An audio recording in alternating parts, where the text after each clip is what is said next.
Here's why parents really struggle to get results. Is it lack of time? Maybe lacking motivation. Maybe lacking some energy. Potentially injuries. Maybe procrastination. Or it could be none of those things. Or it could be all of those things disguised as one real thing.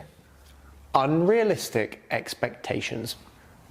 Setting standards that you'll never be able to adhere to.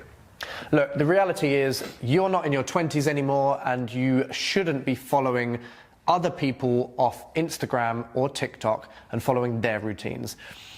One of the biggest problems that we see and we hear all the time is people setting themselves up with unrealistic expectations that they cannot stick to. Such as hitting the gym every single day. Such as trying to hit 200 to 250 grams of protein. Oh my God.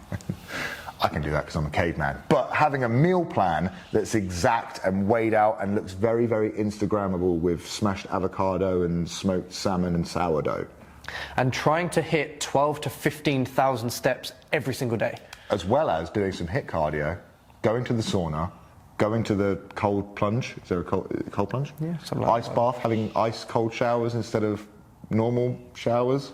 And trying to sleep 9 hours per night with minimizing screen time, blocking out blue light, mouth tape, nose tape, eye masks. Hanging upside down. Is that just me?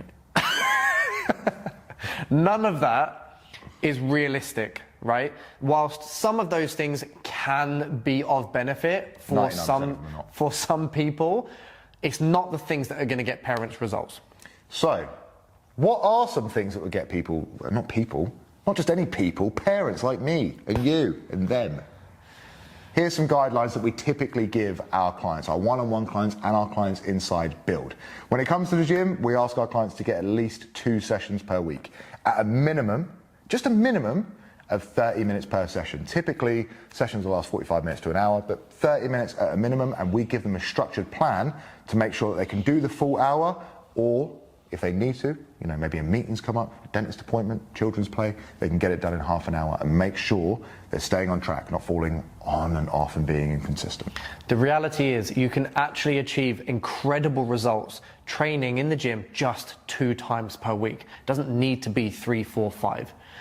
Another guideline that we set people in regards to activity is going to be a step target. Now, for most parents, it's going to be difficult when you have young children, when you have work and loads of other commitments to try and get those steps consistently. 7,000 as a bare minimum, non-negotiable, is there or thereabouts going to be consistent for most parents to stick to. Yeah, alongside that, we also tell our clients, I know I do, especially ones with young children, get your activity in a way that you enjoy. Chase the kids around, go out on bike rides, go swimming, stuff like that. It doesn't always have to be, okay, steps. Mum and Dad have got to go for their walk now. It doesn't have to be like a dedicated, both of them work. Walk time, you can just do that. With nutrition, my mouth nearly fell asleep there. With nutrition, we typically ask our clients just to track calories and protein, as well as following a bit of an 80-20 guideline. So that means 80% of your calories should be coming from common sense good foods, right? Your proteins, your fruits, your vegetables, your starches, all that good stuff. And then 20% you can allocate for those ice cream and movie nights, or the pizza, or whatever it is that you enjoy with your family. We still want you living a normal life and still getting results. I have a question for you, Si. Go ahead, hit me. When someone is trying... I've never been in a fight. When someone is trying to lose body fat, yep, and they have their calories, yep, okay, their maintenance calories set that you can do on any online calculator, what is a good start point for someone to reduce from maintenance to start losing weight? I do everything with a rule of 10%, and that comes from calories and activity. So your activity level, your step count, let's just say it's 5,000, increase that by 10% to get started. When it comes to your calories, decrease that by 10%.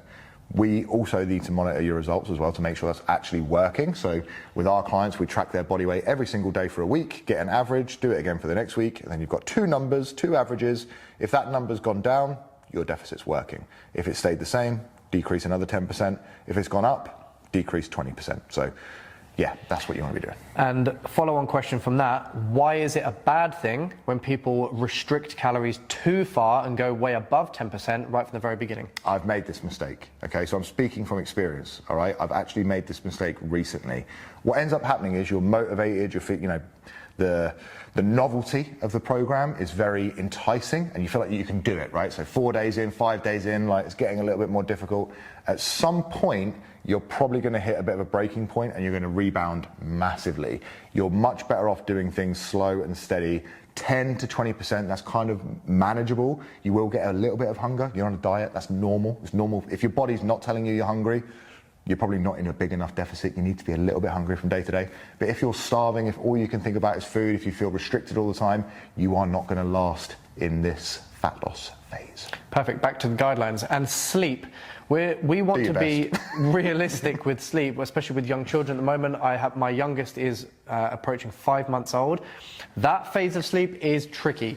So constantly waking up most nights. So for me to realistically get 9 hours of uninterrupted sleep, it's just not going to happen. So I set a few rules around sleep for myself. I try my best to minimize screen time as close as I can towards bed, but it's trying to just set myself up for a good bedtime routine. So once the kids are in bed, I typically want to just calm down. I don't work. I just want to minimize as much kind of noise in my head. I want to stay calm. I want to have a nice shower and then get myself to bed and try my best to keep a consistent sleep and wake time. That for me is the key. Having different sleep and wake times within 3 or 4 hours is one of the biggest problems for people, and it causes this like jet lag feeling. So consistent sleep time and a consistent wake time every single day tends to be what works best for me. And there's a few little rules around that, but trying to be too strict and regimented with it is just not possible when you have young children. Yeah, and it's not even just like their age. Like my youngest is going to be 4 and he's just getting over tonsillitis, so he's been up multiple times in the night. Upset, crying, coughing, snotty, all that kind of stuff. So sleep's been really broken. But much like Adam, I will try and do everything I can to get to sleep I don't really want to be asleep any later than 11 because I'm going to be up like 5 or 6. So 10 o'clock sort of time for me, I want to start unwinding. I do actually I don't scroll on my phone, but I go on my phone in bed. But what I do, I watch something like a sitcom that I've seen multiple times before, like, I don't know, Seinfeld or The Office or something like that. Because it kind of like, I'm just relaxed, I'm chilling Unwinding. out. Yeah, but I don't have to think too much. It's not like I'm watching Oppenheimer or something, right? And I want to make sure that I'm getting up around about the same time as well, so that, getting up for my 6 o'clock sessions, I'm not going to be too, tired from getting up at like 8 o'clock the previous day. One of the positive things about having a good sleep routine and setting consistent sleep and wake times is the structure that you have during your waking hours. I think that's a big thing that people forget. So when you have consistent sleep and wake time, the consistent routine that you have during the day, meal times and everything can stay somewhat consistent as well, which will help you. I can tell you who's got a really consistent sleep and wake time. My eldest son. Yeah, no fail. At 6 o'clock every morning, we will get, "You want to go downstairs? Do you want to go downstairs?" Yeah. Parents will know what I'm talking about. Any other guidelines that you think we can touch on? No, and that's an important word as well, guidelines. Okay, so we try and ask our clients and ask of ourselves to follow these guidelines 80 to 90% of the time. If you're doing that, you're winning. Something that I would like to add at the end of this, and something that we use with quite a lot of our clients, is a traffic light system. Red is like absolute non-negotiable targets that you want to try and hit as a bare minimum. That's when life is pretty tough, things aren't going very well, sleep's disrupted, kids are ill, work stress, all that sort of stuff. You have to have some bare minimum non-negotiable targets that you want to try and stick to. Amber weeks, it's like things are going okay, but could be better. And these are kind of different targets, slightly more than what were red weeks. And then you have green weeks, like life's good, low stress, kids are healthy, work's going well, you're feeling good, energy's good, recovery's good, things are great. These are like bonus targets. What is the best possible things that you can do that are going to maximize results for you in that period of time? That's a sliding scale. Okay, so you can choose the targets depending on what kind of day or week or month you're having. If you'd like a copy of the traffic light system, comment traffic lights below and we'll send you it today.